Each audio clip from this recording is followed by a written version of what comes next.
نستعينه ونستغفره ونعوذ بالله من شرور أنفسنا ومن سيئات أعمالنا من يهده الله فلا مضل له ومن يضلل فلا هادي له وأشهد أن لا إله إلا الله وحده لا شريك له وأشهد أن محمدا عبده ورسوله صلوات الله وسلامه عليه تسليما كثيرا.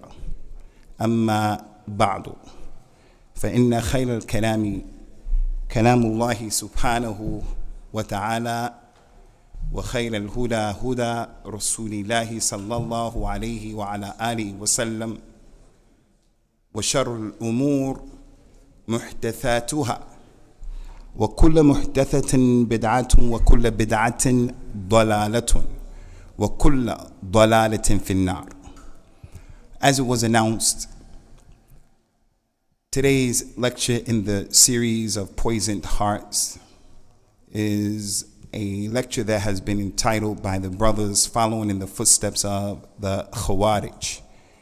May Allah Azza wa Jal protect us here in the UK, people in the West, from the Khawarij who are present in the Muslim world, and from the Khawarij who are present in Europe, and from the people who are affected by the way and the thinking of the Khawarij. Because you don't necessarily have to be a member of the Khawarij as such, but you can have Khariji sifat, descriptions with you. It's like the issue of an-nifaq, hypocrisy. A person may not be a bona fide real munafiq, and he's outside of the fold of Islam, but he has characteristics of nifaq. Like when he speaks, he lies. When he's entrusted with something, he breaks his trust.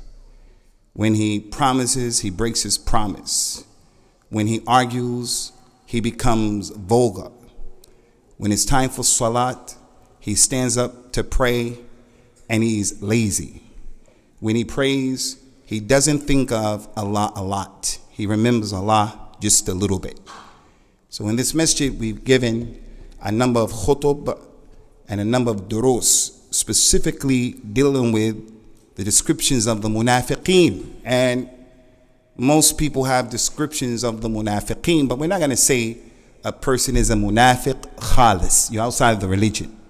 They have a lot of characteristics, meaning, but it doesn't make a person a full-blown, bona fide person who's a munafiq.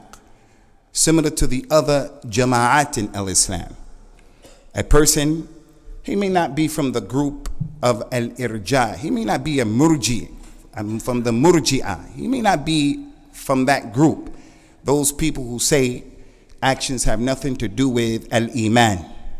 I don't pray, I don't wear hijab, I eat pork, I do everything that's haram, but I believe as long as I say La ilaha illallah, Muhammadan Rasulullah, I'm going to go to Jannah, and I'm not going to do any deeds, any actions.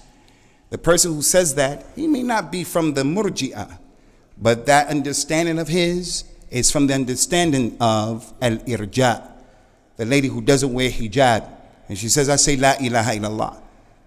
The one who doesn't pray, especially prayer with our ummah. There are many people who don't pray from this ummah.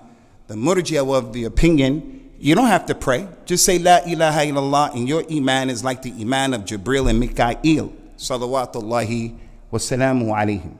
And that's how it is with the jama'at. You may not be a Sufi.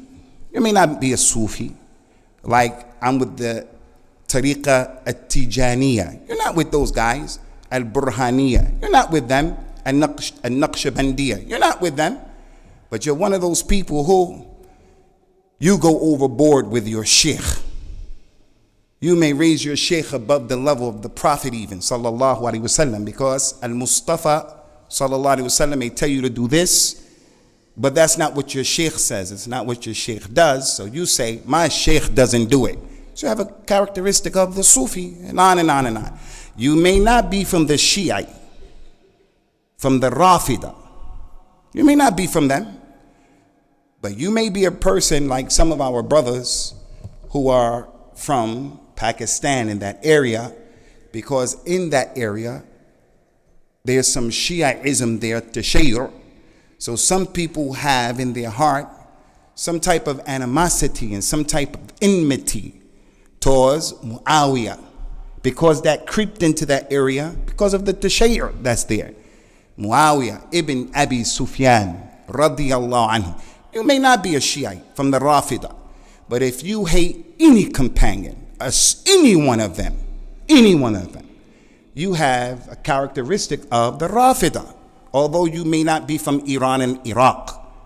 So the point here is, we see a lot of people who have characteristics from the Khawarij in our community, and they don't even realize it. And the Khawarij are a scourge on our community. And this is why we say to these young brothers here that we have to be careful. Learn your religion. Learn your religion. And as you're going to see, because what I'm going to deal with, inshallah, today, in the footsteps of the Khawarij, I'm not going to go through who the Khawarij are and what they say and what they do and what they did and their history, because we've done that 27 times. I know when someone, anytime he wants to show something is exaggerated, he gives it the numbers 27. I've talked about the Khawarij 1,000 times. You can go back and find the details of the history of the Khawarij and the books that have been written against the Khawarij. I'm not going to do that here today. What we're going to do here today is, I'm going to share with you, inshallah, to the best of my ability, bi-idhnillah, an issue that transpired with one of the greatest ulama from the tabi'een, from the salaf of this ummah, from the second generation of Muslims who learned directly from the companions, Ridwanullahi alayhim ajma'een. He's a person who not many of us know his name. Students of some knowledge know his name because he figures prominently when we talk about knowledge and ilm al-hadith and the narrations of the Israeliyat, those narrations that come in hadith, that came from Ahlul Kitab. This man was one of the two people who was prolific in spreading that type of knowledge. Not all of it was authentic, and as a result of that, you have to know about him along with another scholar from the Tabi'een. His name is Wahab ibn Munabbih. Wahab ibn Munabbih. He's one of the first people who wrote a book of hadith when he wrote the Sahifa of the companion Abu Hurairah radiyallahu anhu. A book, small book, that he took hadith from Abu Hurairah and he wrote it down. And he was born in the year 34 after the Hijrah. That was during the khilaf of the Amirul Mu'mineen, Uthman ibn Affan, the Nurayn, that companion that married two of the daughters of the Prophet sallallahu alaihi wasallam. That companion who was the third best person of this ummah after Abu Bakr Umar and then Uthman, as it relates to the companions. That companion who the malaika of Allah used to be shy of him because of his high level of al-Iman.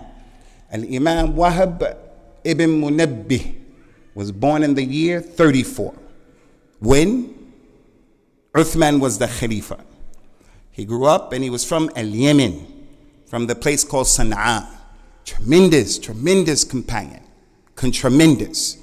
As he grew up and he got older and he became a scholar, he became a judge in Sana'a during the khilaf of Umar ibn Abdul Aziz, who many of the scholars consider to be the fifth Khalifat Rashid after Ali ibn Abi Talib.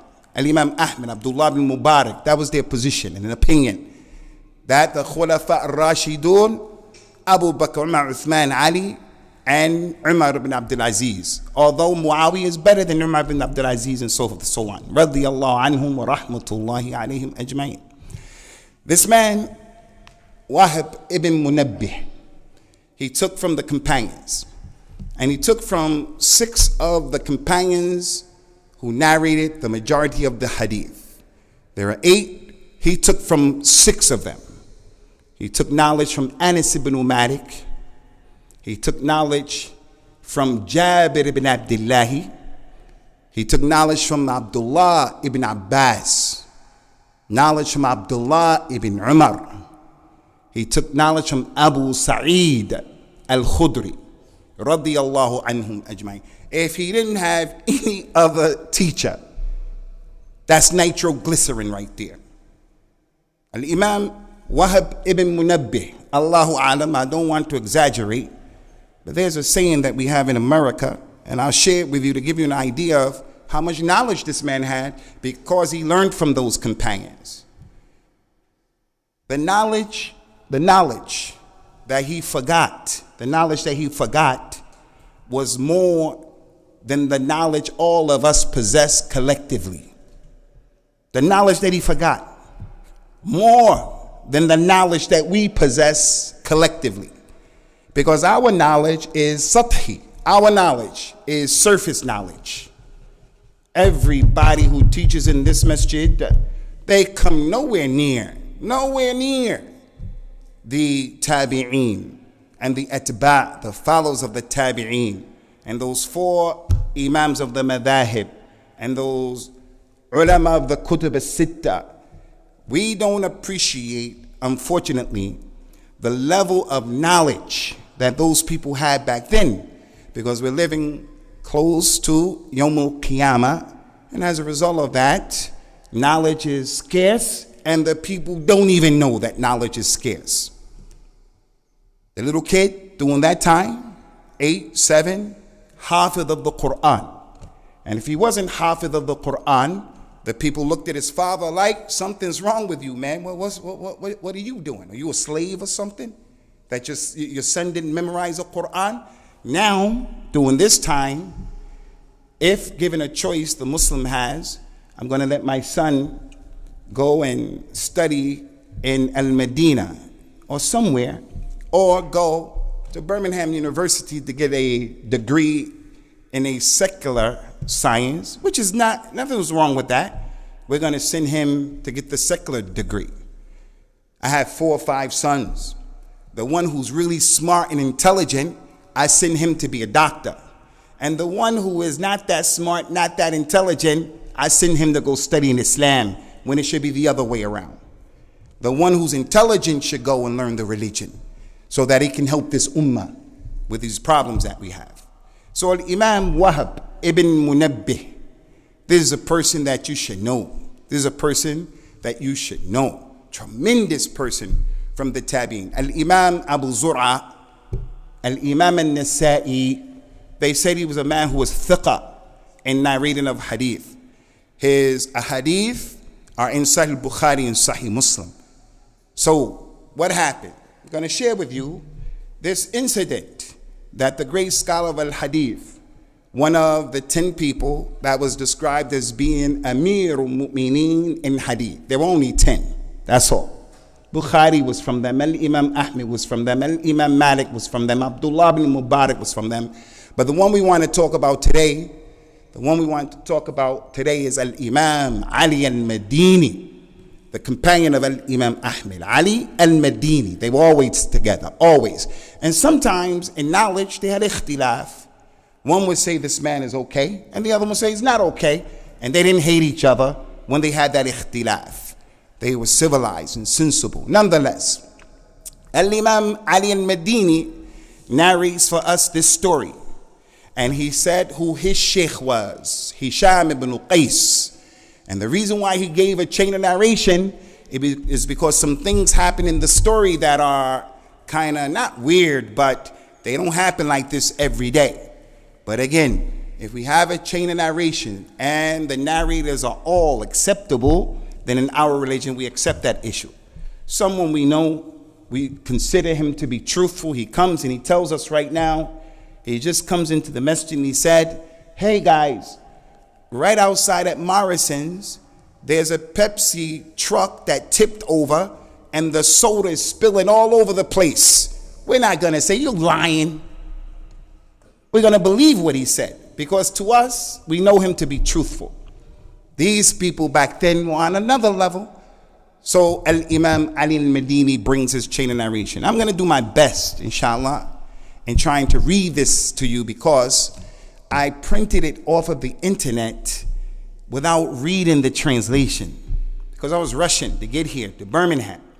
But when I was coming to Birmingham and I started reading the English, I said, this has been translated by someone who his original tongue is English, and he probably used the Hansware dictionary to translate because it's not translated in a fluent way. It's not translated in a way that's even easy sometimes to understand. So I'll do my best, and I hope that we, inshallah azza wa jalla, will get the point. This is an incident that happened with a man during the time of Al-Imam Wahab ibn Munabbih, who was following in the footsteps of the Khawarij. And he was an older man. He was an older man. And he was extremely rich. Extremely rich. He had a lot of dough, a lot of cheddar. So let us give the story. Al-Imam Ali al-Madini, rahmatullahi ta'ala alayhi, he said that Hisham ibn Yusuf told him that Abu Abdurrahman, who was the judge of Sana'a, he said that Dawood ibn Qais, remember that name, Dawood ibn Qais. Dawood is the one who's telling the story of what happened with Wahab ibn Munabbih. Dawood. Okay? This man, Dawood ibn Qais, he said, I had a friend in the city of Khawlan from the neighborhood in the area called Hadur, and his kunya was Abu Shamr Dhu Khawlan. This man, Dawood, said, I left Yemen, the place called Sana'a, where Al-Imam Wahab ibn Munabbih is from. He said, I left that place, and Wahab ibn Munabbih is in Sana'a. I left it to go visit my friend, Abu Shamr. Went, and I headed towards his village, and as I was approaching his village, I found a letter that was sealed and it was closed. When I picked up the letter, it was addressed to Abu Shamr Dhi Khawlan, the man who he was going to visit. So obviously, evidently, the letter had been dropped, and the one who was going to visit him found the letter. And that's why the translation or the transmission, the isnad of this is important. Al-Imam Ali al-Madini is saying, I was told by my Sheikh, who is an acceptable narrator, who was told by his Sheikh, who is an acceptable narrator, who was told by Dawood, who's an acceptable narrator. So the chain of narration is authentic. It's not the hadith of the Prophet anyway, sallallahu alaihi wasallam. But my point is, we don't see the thiqat of al-Islam, of the people of hadith, lying. So this man, he went to visit his friend in this place, and he found a letter that someone wrote to him. So the man said, when I arrived to this man, my friend, when I arrived there, I discovered him in a state in which he was frantically sad, extremely sad. I asked him, why are you in that state? He said, someone came to me before you from Sana'a, where you just came from. Someone came to me, and he mentioned that some friends of mine, the Khawarij, some friends of mine, they wrote me a letter. But the guy who was bringing the letter to me, to where I am, he lost the letter. And now I'm in this state because he lost the letter. So what I did was I sent a number of my servants, because the man was rich. I sent them back to Sana'a to look for the letter, to search for it vigorously between the village where I'm coming from and Sana'a. So they went out looking for this, but they didn't find it.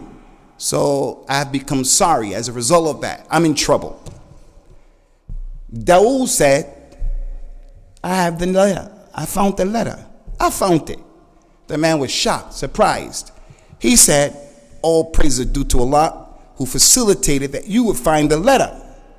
So he said, open it, open it. The man opened the letter. Dawood said, read the letter to me. I want to hear what the letter has to say. So he opened up the letter and he read it very quickly to himself. And then he said to the man, he said to Dawood said, what is it? What is it?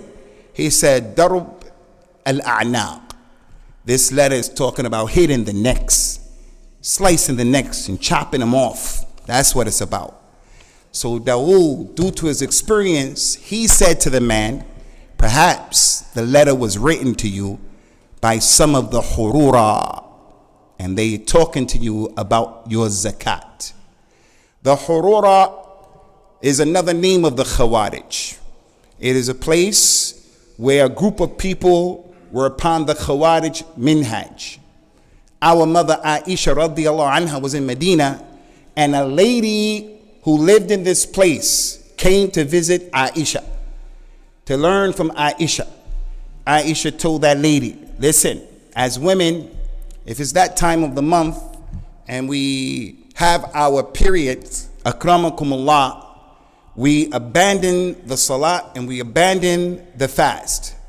But when we become pure again, we make up the days of fasting that we missed, and we don't make up the prayer.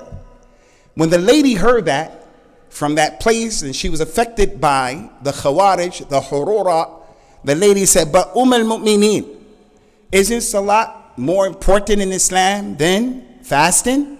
She said, yes. She said, then why is it that we make up the fast and we don't make up the salat? If salat is more important, why are we making up the fast, not the salat? Aisha became angry. She said to her, Ahururiyatu anti? Are you from the Khawarij? Are you from the Khawarij?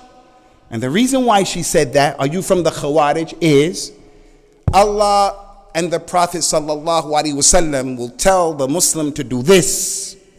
And the Khawarij, they say, no, we're going to do the other thing. For an example, the many hadith in Sahih Muslim, many, not one, not two, not three, many hadith in Sahih Muslim, they prohibit the Muslim from revolting against the leader.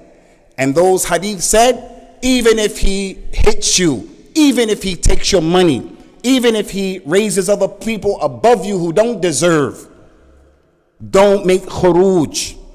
And the people were affected with this Khawarij mentality. When you bring these hadith to them, but the Prophet said this and the Prophet said that, they find every excuse and every reason to say but, walakin. So they made i'tirad. When Allah and his messengers say something, a person opposes it. That's one of the characteristics of the Khawarij. Prophet Muhammad told us, sallallahu alaihi wasallam, give the rights of the leader to the leader, even if he doesn't give you your rights. That's not because Allah loves dhulm or the Prophet loves dhulm, hasha lillah. It's because if you make khuruj against the leader, the fitna of him stealing the money, the fitna of him being unjust, the fitna of him not being the best Muslim is going to pale in comparison to the fitna that's going to come as a result of you making khuruj. I find it disturbing and amazing that as Muslims, we act like we're living in some vacuum with our lives. This boy right here, he grew up knowing the problems of Iraq, the problems of Syria. He grew up knowing that. Our little kids grew up knowing the situation with Libya. This is not some bubble that we're reading something from a story a long time ago. When Gaddafi was here, and Gaddafi was a criminal, Saddam was a criminal. But when they were there and they were in charge of the Muslim country with all of their dhulm and craziness and eccentric approach to life, with all of what they had, life was better than what the Muslims are dealing with right now.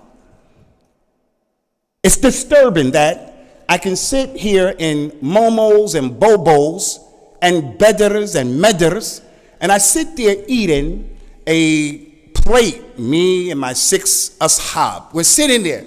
We have pork chops, lamb chops, no pork chops. We have lamb chops, we have chicken, we have this, we have that, we have all anwa of food. And we're sitting there intellectually and theoretically talking nonsense. People in Iraq, people in Syria, people in Libya, these people have tasted the adab that comes as a result of no ruler. So the Salaf used to say, 1,000 years under the authority of a bad ruler is better than one night in a situation where there's no ruler at all. Because that bad ruler, people are going to be afraid of him. They're going to respect him. If I go beyond the speed limit, I'm going to get in trouble. If I steal something, I'm going to get in trouble. If I do it, I'm going to get in trouble. They're going to respect him. But if that guy is off of the scene, every Amr, Bakr, and Zayd that wants to do a crime is going to come out. As you're going to see, inshallah. The Arabs say, Ma ashbaha al-layla bil-bariha. How much tonight resembled yesterday. Watch how much ISIS resembled what Imam Wahab ibn Munabbih said 34 years after the Hijrah. Compare what he said 34 years after the Hijrah to ISIS today. Shabab today. Boko Haram today. Qaeda today. May Allah forgive us and forgive them. Guide us and guide them. Protect al-Islam. And that it doesn't make us a fitna for those people who are disbelievers. Ala kullin ikhwani. Dawood said, it must be that this letter came to you from some of the people of the Hurura who are in Sana'a, and they are telling you about your zakat. He said, how do you know this? How do you know these people? How did you know that? Because he was young. Dawood was much younger, and this man is old and rich. Dawood said, my friend, I sit with Al-Imam Wahab ibn Munabbih.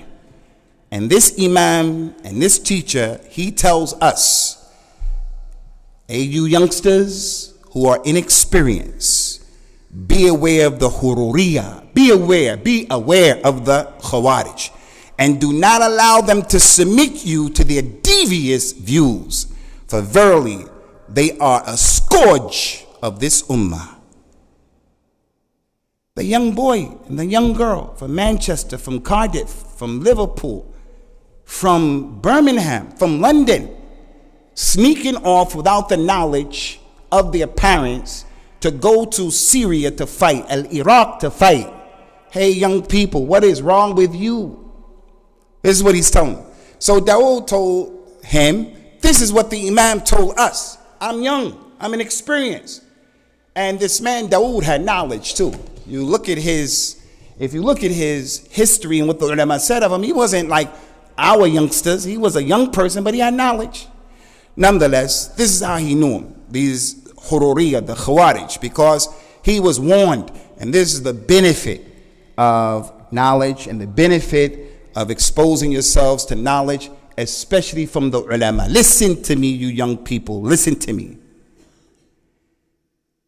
I don't want to mention names to make fitna, but I gave a talk on YouTube advising the Ashabul Saqaf, the companions of the roof.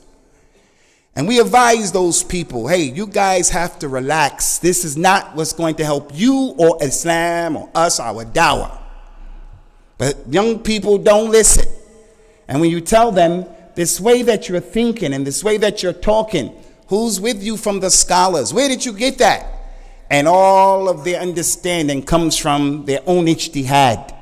And that's one of the characteristics of the Khawarij, that they have kibr, arrogance. They see what they believe and how they believe as being the right thing, and everybody else is off. No, a young person, you have to relax. And if you want to be on a minhaj that is qaweem, and it's right, mustaqim, salim, you want to be in a right methodology, you have to have older people or ulama with you. For you brothers and sisters, young girl, I mean, she's young. I can't even say she's in the prime of her life. Her life is just beginning, and she has excelled academically, graduated, getting ready to go to the university on a free ride, a scholarship, because she's one of the #1 students in this whole country. But she has ghira for Islam, hirs for Islam, and we want all of you to have that.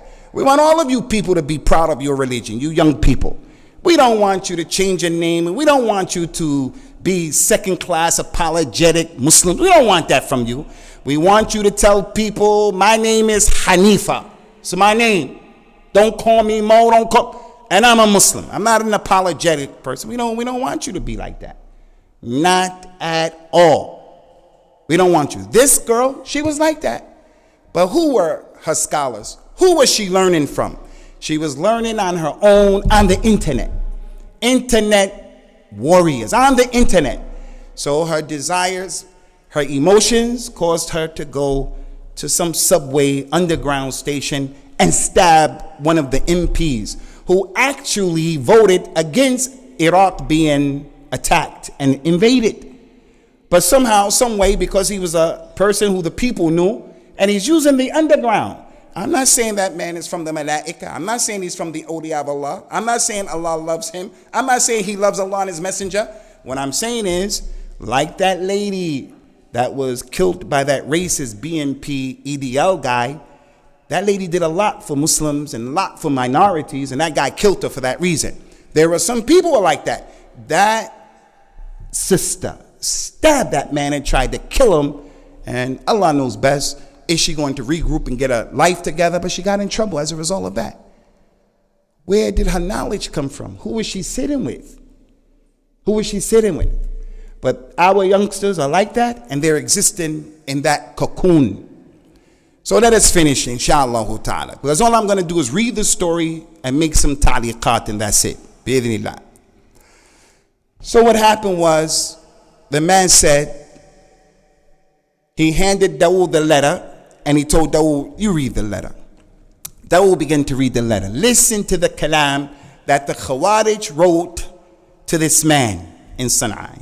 They said, Bismillah ar-Rahman ar-Rahim. This is to Abu Shamr the Khawlan. May the peace and blessings of Allah be upon you. We praise Allah for you. Ahmadullah ilayk. We praise Allah for you.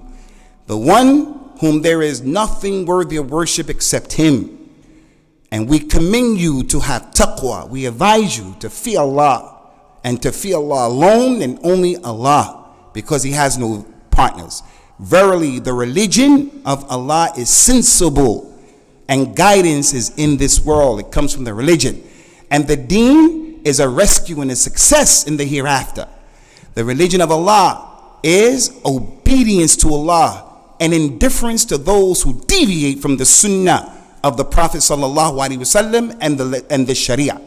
So if this writing of ours, this letter, if it reaches you, then please consider that you give this letter due consideration. This letter is concerning the obligation from the rights that Allah Ta'ala has put upon you as it relates to your zakat.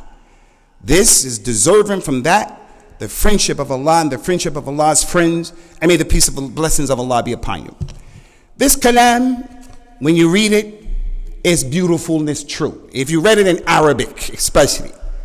This kalam is fasih, very eloquent, it's nice. And that's from the characteristics of the Khawarij. Don't be fooled by the person who can get up on the minbar and give a khutbah that can inspire you and make you feel good, because that is not necessarily his reality. And sometimes because a person speaks well, it's not a proof that the truth is with him. Louis Farrakhan is one of the best speakers that I know in the world today. But whenever he's moving his mouth, he's lying. Especially when he's talking about the deen of Allah. But if an African American were to sit and listen to him with sincerity, some people think he's talking about Islam, and people come to real Islam as a result of the way he articulates himself. So the Prophet says, sallallahu alaihi wasallam, inna min al-bayan la-sihra. Some kalam, some speech is a type of magic, because people can mesmerize you. The Prophet described the Khawarij sallallahu alaihi wasallam, and he said, yuhsinuna al-qila wa yasi'una al-fi'la. The Khawarij, they say good words, but their actions are terrible. In Iraq, with this man Abu Bakr Ibrahim al-Baghdadi, when he became the Khalifa, and he put the black turban on and he stood on that long high minbar and started talking to the ummah about coming, giving them the bay'ah.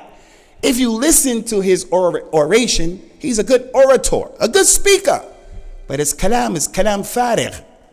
The Khawarij, this is one of their ways. They will come to you and say, al-Islam, al-Islam. Al-jihad, al-jihad. Al-khilafah, al-khilafah. And all kind of stuff. They're killing us. What about our izzah? What about? And that may be true. But that doesn't mean that you should follow that way and abandon the way of the salaf of this ummah. Doesn't mean that. He said about them, sallallahu alayhi wa sallam, يَقُولُونَ بِخَيْرِ قَوْلِ الْبَرِيَّةِ. The Khawarij, when the Prophet described them, sallallahu alayhi wa sallam, he said that they say the best speech of the human beings. Like the ayat of the Qur'an. They made takfir of the companions. They broke away from the jamaat of the companions. Ali ibn Abi Talib, they tried to fight him and kill him. They broke away from him. They used to say to Ali, Inna al-hukm illa lillah. Allah said that the rule only belongs to Allah. That's true. Ali, when he heard that, he's not going to reject that ayat. He said to them, Kalimatul haq, uridu biha batil. You said the truth. The hukm is for Allah. And it's the truth. But you are using that ayah for falsehood. Be careful. And how can I be able to weigh the speech of any person if we don't have knowledge? Hey, I think everybody here with a show of hands, no problem. I'm curious. How many of you, after African Americans have been getting shot in America by the Popo, you heard the group called Black Lives Matter? Black Lives Matter. How many of you heard of that? How many of you heard of that? All right, if I'm a Muslim, I'm African American, I'm a Muslim, I have no knowledge. How do I know, should I take that slogan or leave that slogan? If I have some knowledge of my religion, I'm going to say, Black Lives Matter, but Muslims' lives matter first and foremost. Ma wala ma bara, Muslim lives. And then all lives matter for that matter. The lives of white people, black people, Arab people, men, women, children, old people. So if I have no knowledge, I'll just get behind those people, Abu Usamah, and based upon emotions, I'll carry that flag. Whether it's Black Lives Matter, whether it's the Khawarij, whether it's Sufism, whether it's whatever. You got to have some basic knowledge. You got to be a person who tries to push off yourself not knowing. So that was the letter.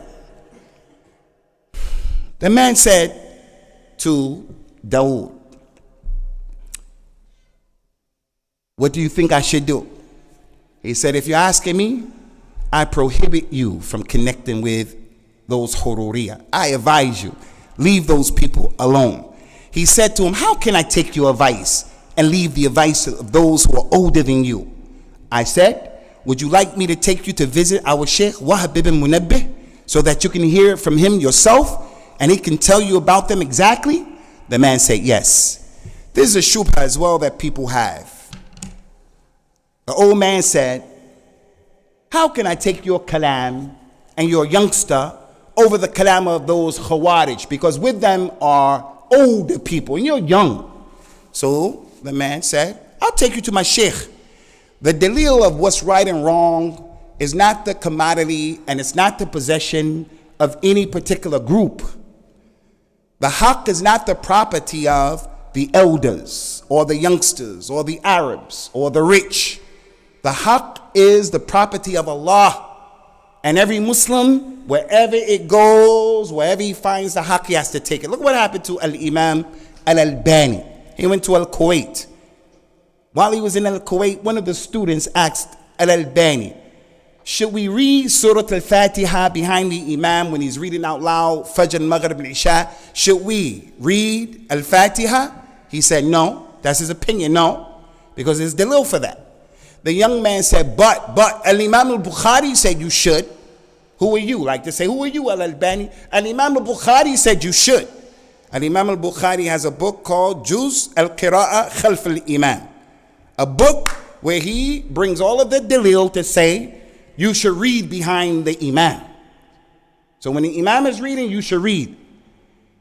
So you said no, Al-Albani. Bukhari said yes. Albani said to him, and Al-Imam Ahmed, the Sheikh of Al-Bukhari, said no.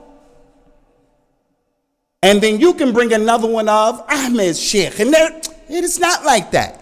It's with the dalil. Where is the dalil? And in an issue like this particular mas'ala, reading behind the Imam, this mas'ala, it's a mas'ala that You got to just take your position and keep it going. You may take this position this year, the other position next year, because both positions can convince you here and there. Move the finger, don't move the finger. We don't say you're all over the place. You change your position, as Imam Al-Shafi'i said. We take a position today, we change it tomorrow. Imam Abu Hanifa said that. Rahmatullahi alayhi.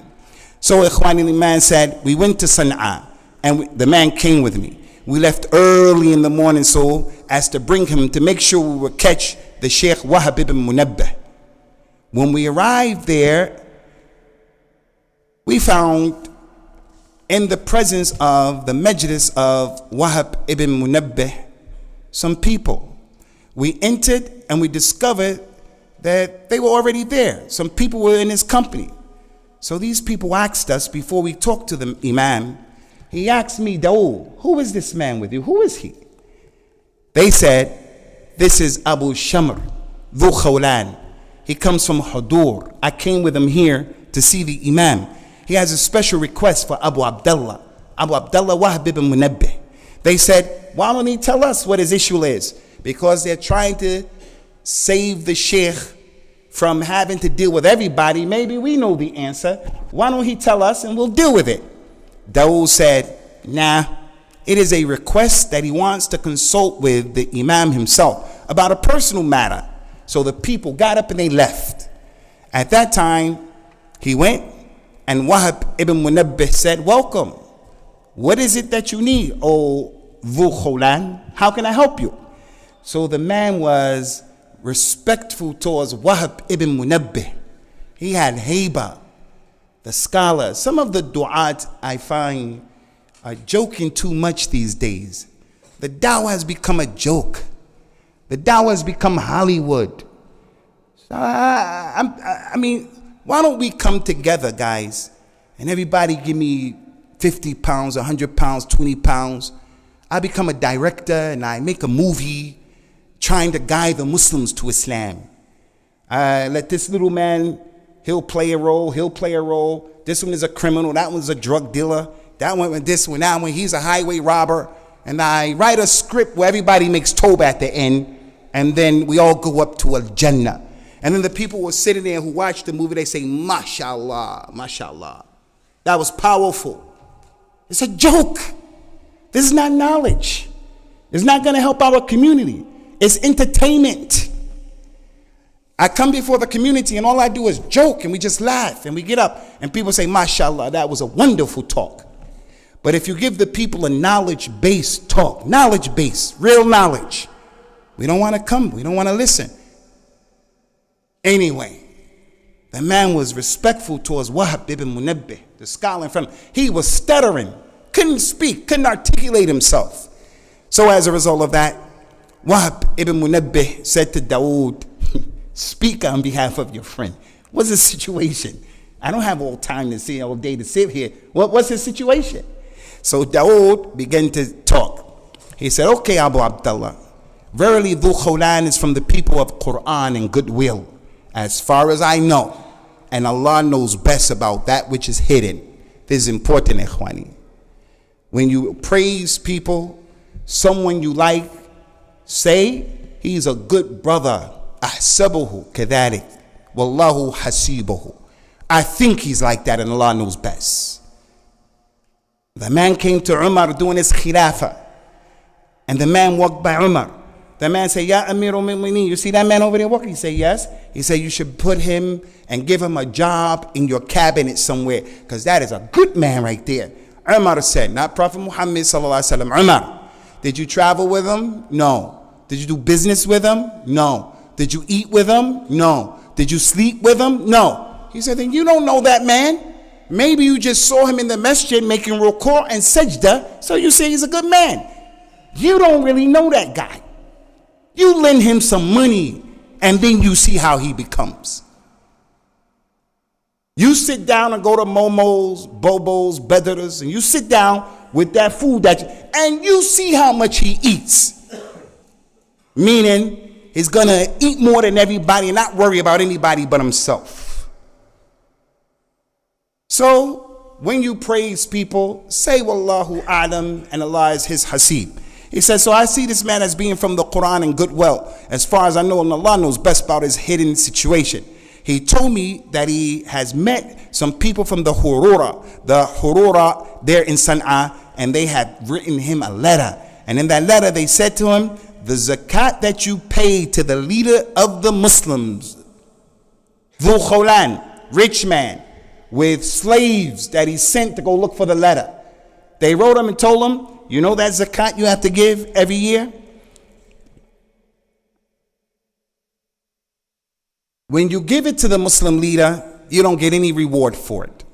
As far as what is between you and Allah is concerned, you will not get any reward. And that's because those leaders, they do not put that money in its proper place. So give you a zakat to us, the Khawarij, and we will see to it that it gets where it should go by distributing it amongst the needy Muslims, and we will establish the truth with it. That's the kalam of the Shabab today and the Khawarij today. That's the kalam of the Shabab today. The Shabab are telling us today, all of the hukam of the Muslims are kuffar. None of them are doing the right thing. Some of these people even saying Mecca and Medina are Dar al-Kufr. Although the Prophet says, sallallahu alaihi wasallam, that Mecca and Medina, Hijrah. There's no more Hijrah. You know, that's it. Those two places are the bedrocks of Islam. And they said Mecca and Medina is the place of Kufr. And I think any Muslim who's been to Mecca and Medina, they would say, with all the fitna that's going on in KSA, there's a lot of fitna there. From the top of the government to the bottom of the society. There are problems. They have challenges just like us. I saw on Mount Uhud when I made Hajj or I made Umrah. I saw on Mount Uhud written Tupac. What are you talking about, Tupac in Medina? Someone went up there and put graffiti on Mount Uhud. It's the summertime in Mecca, summertime, hot. And you see some of the Shabab of Mecca wearing hats that are heavy, with heavy hoodies, listening to music. Is that all of them? No. There are some Shabab of that country who are from the awliya of Allah. Some Shabab from that country who we wish you brothers would be like them. But I'm saying they have issues. Over here in the UK, living in this society, we have some of these brothers and sisters, when you see them on the internet, when you see them talking, they say all of the leaders are no good. They don't do any good. That's the way of the Khawarij. And the reason, Ikhwani, and this is really important, when you read those books like Sharh al-Sunnah by Imam al-Barbahari, Usul al-Sunnah by Imam Ahmed, they write in those books from the Usul of the Sunnah, is for you to know that when you pay your zakat to the leader of the Muslims, you've done your responsibility. And they said that because the Khawarij were of the opinion during that time, you can't give your zakat to the leader. You have to give your zakat to the Khawarij. Why can't you give it to the leader? Because the leaders are bad. They're going to use it. They're going to gamble with it. They're going to steal it. Even if they stole the money, you paid your zakat and it's off of your neck. So this is why Imam Wahab ibn Munabbih is dealing with this issue, because the Khawarij wrote to him, you give us your money. They went on, Ikhwani, and we won't be much longer, inshallah. He said that, so I felt, O Abu Abdullah, that your speech would be more healing to this man than mine, because he has informed me of how he gives them fruit for every 100 firaq for his cattle, and how he sends all of his zakat to them with the servants that he has. So the man was giving the Khawarij a lot of money, a lot of help. And now they want him to get this letter to send more money. And Imam Wahab ibn Munabbih said to him, Ya Dhu Khawlan, hey, Abu Dhu Khawlan, do you want to be from the Harura in your old age, the age you are right now? Declaring that those who are better than you are lost, meaning that the Khawarij, they're going to say that the ulama don't know, but they know. Do you want to be with those people? You're an old man. How can you fall for the okie doke like that? Who from amongst you opens up his computer, and then when he goes to his email, he sees the email, sir, you have just coming to 300 million pounds. All we need from you is to send us some personal information. What is your bank account number? And what is this and what? Who reads that and says, yes, I'm going to make a lot of money. I got that money. Everybody knows this is a scam. Who would make himself? But some people do that. Even from the Muslims, some people do that. And I just want to say to all of you, especially young people, anything that is easy and free, anything you get it like that, it's a scam.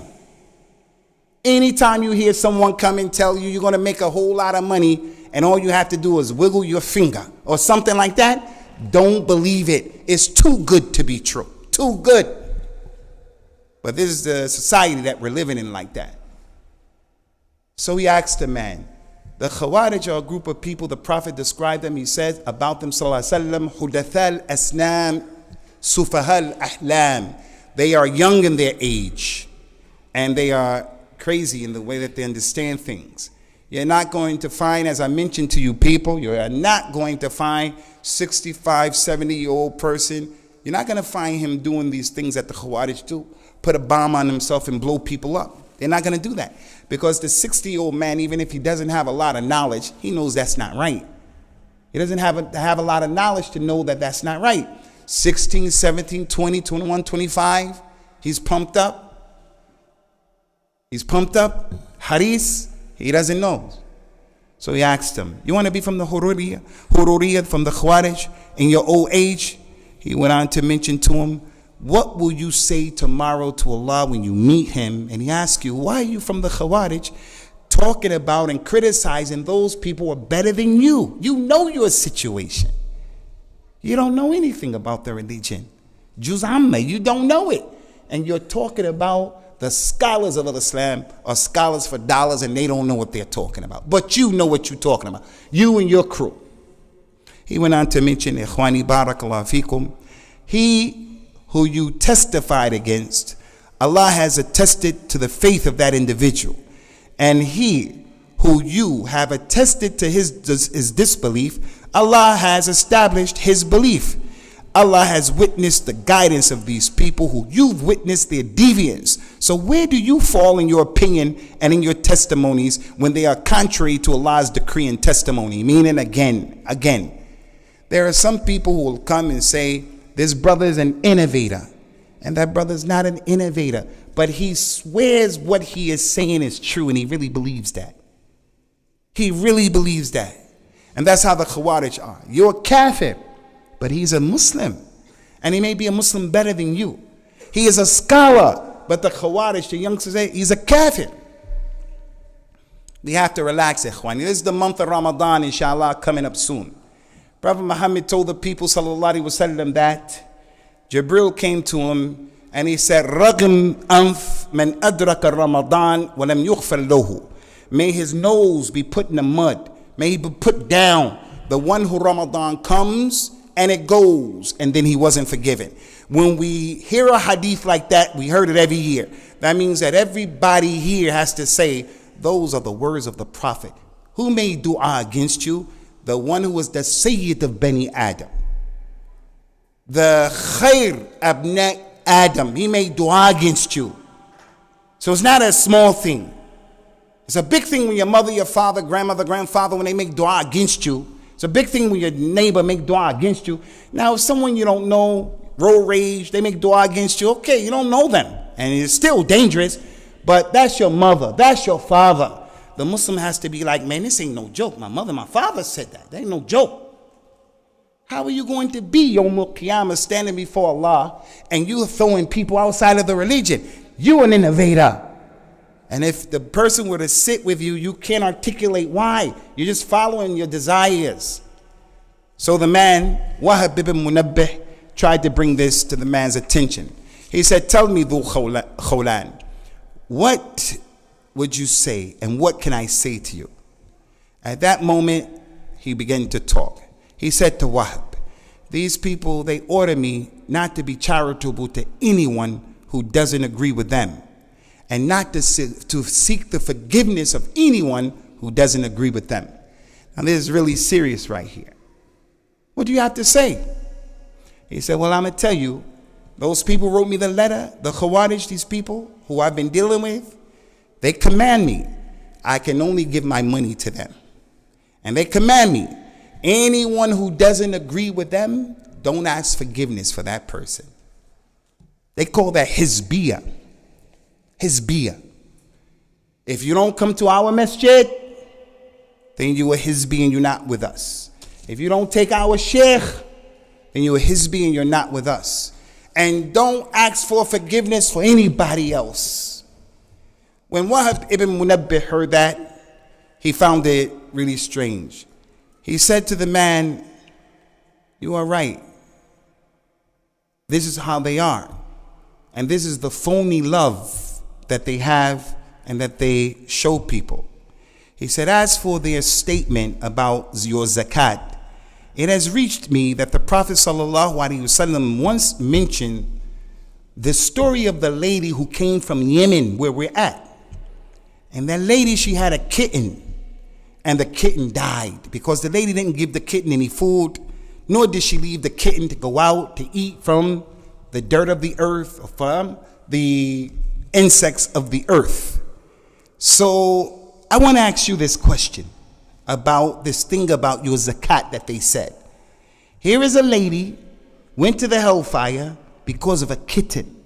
Now I want to ask you, isn't it a man from these people who you don't give zakat to from the community? Isn't the man from our community, he worships Allah alone, he doesn't make any partners with Allah? Don't you think that that person is more beloved to Allah subhanahu wa ta'ala than just feeding a kitten? Now, a kitten has life, so you should take care of the life. That's important. Don't harm the kitten. Don't kill a kitten. But what about the man who stands up and he is a muwahid, makes dua, makes salah? You're telling us we can't give zakat to anybody except us. And there are people from our community who are doing all kind of good things, more than you. So don't you think that this is better, that there are people worshiping?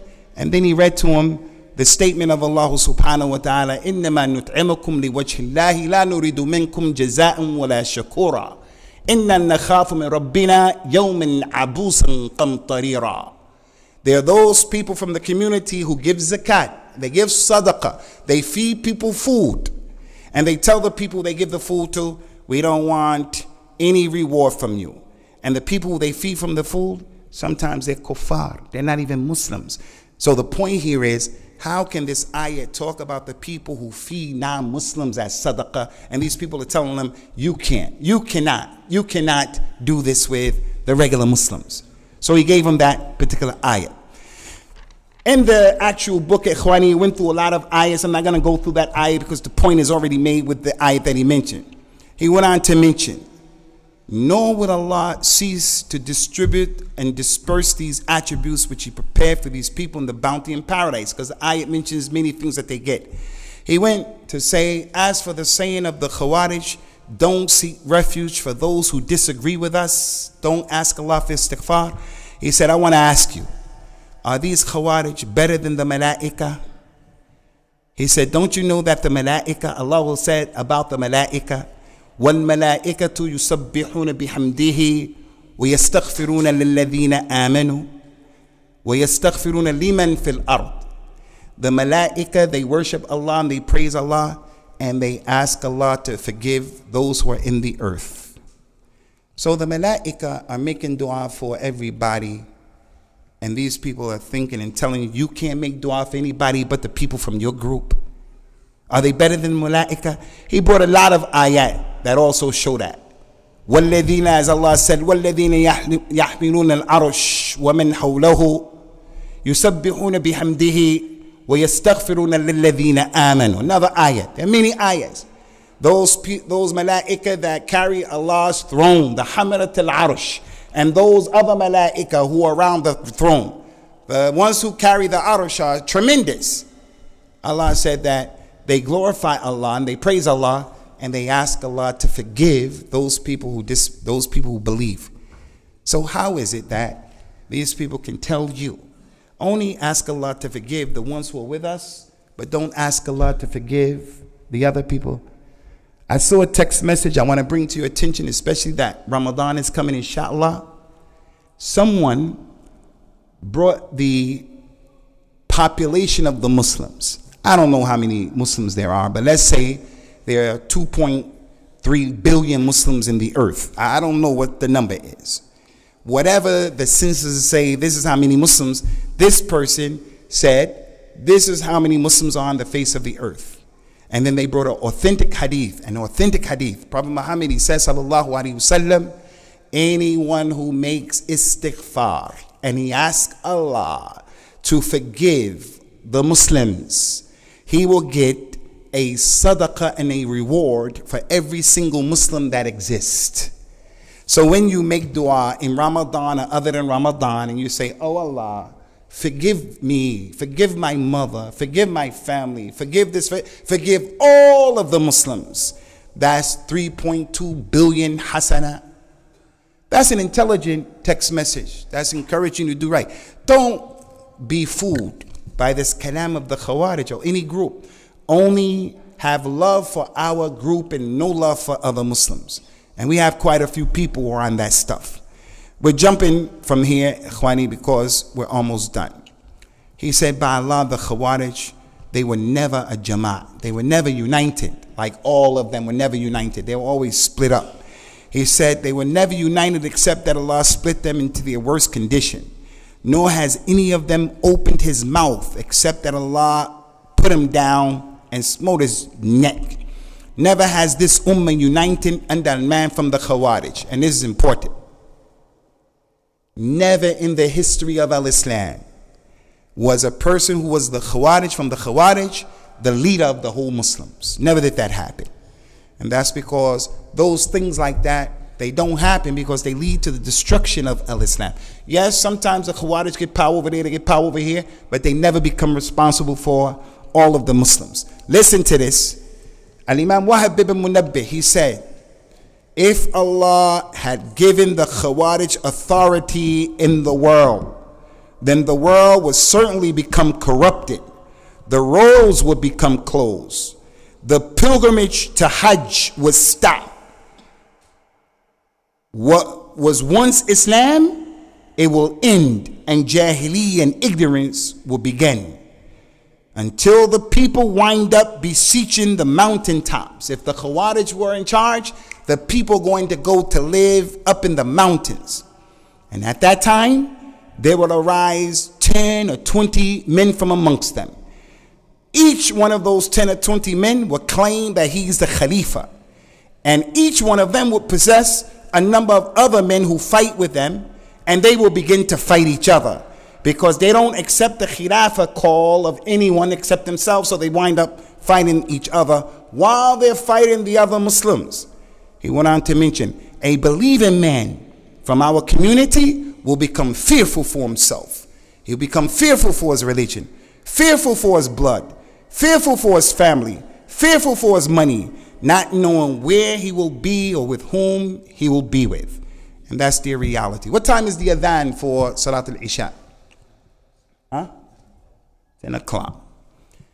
Is that not, Ikhwani, what we see from the people who call to this dawah of removing the leaders of the Muslims, those people who wage war against the leaders of the Muslims?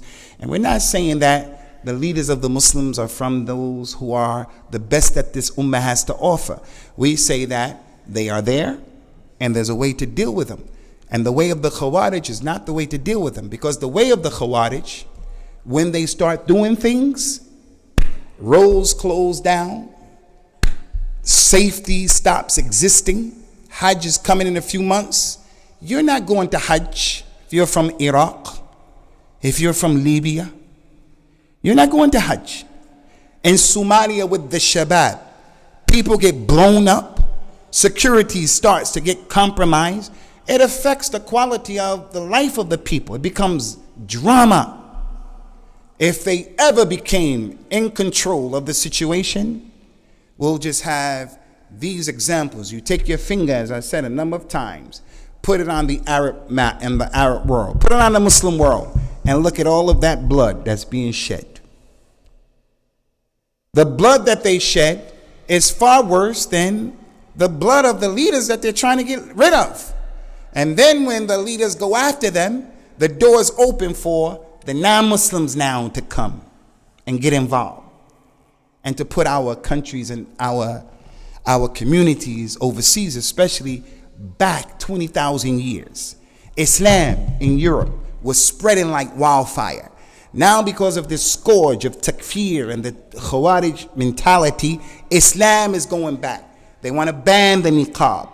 They want to ban the niqab, the prevent, the Trojan horse. In the Muslim school, we're going to put the girls on this side, the boys on this side. They come in, they find out that this is discrimination. Close the school down. We have all kind of issues. The imam can't get on the minbar right now and say what is the truth, because if he says what the truth is, it's not PC. The masjid can get closed down because the masjid is from the charity commission. You don't pay taxes, but there's rules and regulations that you have to follow. But if the imam says something that's really from Islam, he doesn't want to kill anybody. He doesn't want to hurt anybody. Doesn't want to take the law into his own hands. He just wants to educate the community and say homosexuality is not permissible. Lesbianism is not permissible. And the person comes and says, oh, that's racism. And you cannot curse the companions. Can't curse the companions. So the people of Tashayyu come and say, that's discrimination. Close the masjid down. So we've given those people, due to the efforts of those people of this Khariji, and they're not the only problems. We got a lot of people creating problems, from the liberal people, from the Aqlani, a lot of people, but we're talking about the Khawarij today. Just 5 more minutes in that city. Inshallah, Ikhwani, I'm going to finish this right here. He went on to say, Ikhwani, that Allah subhanahu wa ta'ala, from his wisdom and his knowledge and his mercy, he looked at this ummah and he made his consideration of it good. So he gathered this ummah together under the hearts of one man who was not from the Khawarij.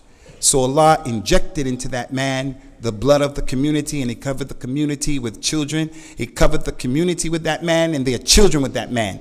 Meaning the leader of the Muslims, when he's in charge of the land, when he's in charge of the country, there are going to be hospitals that work. People are going to be able to go to school and learn. I don't know if you people saw in Yemen where the people from the Qaeda went inside of the hospital and they started shooting the doctors and the nurses, shooting their heads off, throwing bombs in the room where the people were gathered together, throwing bombs, killing the people. Yeah, that leader of the Muslims may not be the best guy. He may not be the best practicing Muslim. But in Pakistan, and you're in Lahore, or wherever you are, you can go to the hospital and get some treatment. Africa, you're in Kano, Kaduna, you're in Maiduguri, Sokoto. You can go and get your tooth pulled. But when these people come and they start blowing people up and compromising safety and security and doing what they do, compromising the stability and the safety of the land, the people start living in hell on earth. And we don't really appreciate it because we're not in the middle of it. So in concluding, there was a little bit more. In concluding, I want to say to you, go back and read this thing. You can find it on the internet. His name is Wahab, W-A-H-B. Wahib ibn Munabbih. You just put his name on, this is going to come up.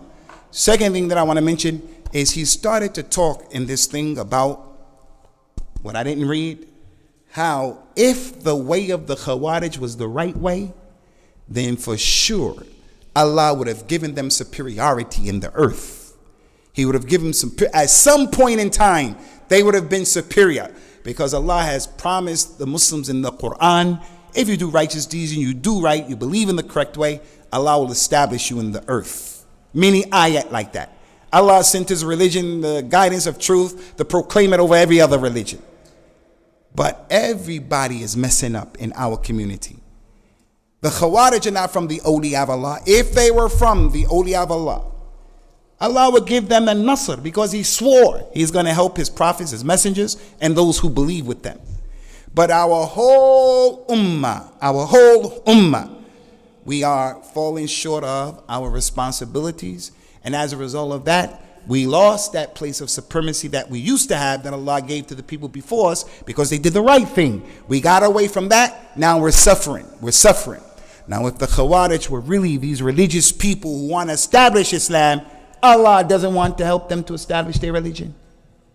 Allah wants Islam to be established with conditions. Certain people, time and place. It's not for every group of people, every time and place. It's not. If they were really Sufi, whatever your group, really on Islam, you would see this from the Khawarij, especially in light of the fact that they carry the weapons against people. Jihad, they're the Mujahideen. Well, Allah has promised the Mujahideen. Many of the people from our community, Salafi, Ikhwani, Sufi, he ain't trying to make no jihad, real jihad. We are scared. Prophet Muhammad told us about the time in which people are going to love the dunya and so forth and so on, and we'll love the dunya. We don't want to fight for our religion. We don't want to do that because of the way our life is. When we conform here in the UK, welfare, this, that. When you come and you tell the Muslims, for an example, Rasulullah sallallahu alaihi wasallam said, "Ana bari'u min kulli Muslim yujami'ul mushrikeen." I'm free from every Muslim that lives with the mushrikeen. That hadith has a meaning. Before you tell the person the meaning, when he hears that hadith, he gets upset. Why are you saying that? You didn't even explain to him that hadith is talking about the one who can't practice his religion. He thinks it's a blanket statement that you're saying he can't live here. And he's disturbed by that. Why? What are you talking about? I can't get my welfare. I can't get the dole. What are you talking about? Life here in Europe, we are like on a pacifier, a dummy that you give the baby.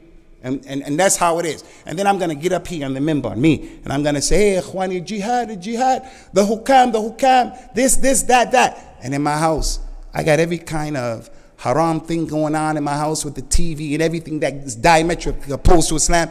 And I'm receiving, the lower hand is taken from non-Muslims, and I'm talking about khilafah, jihad.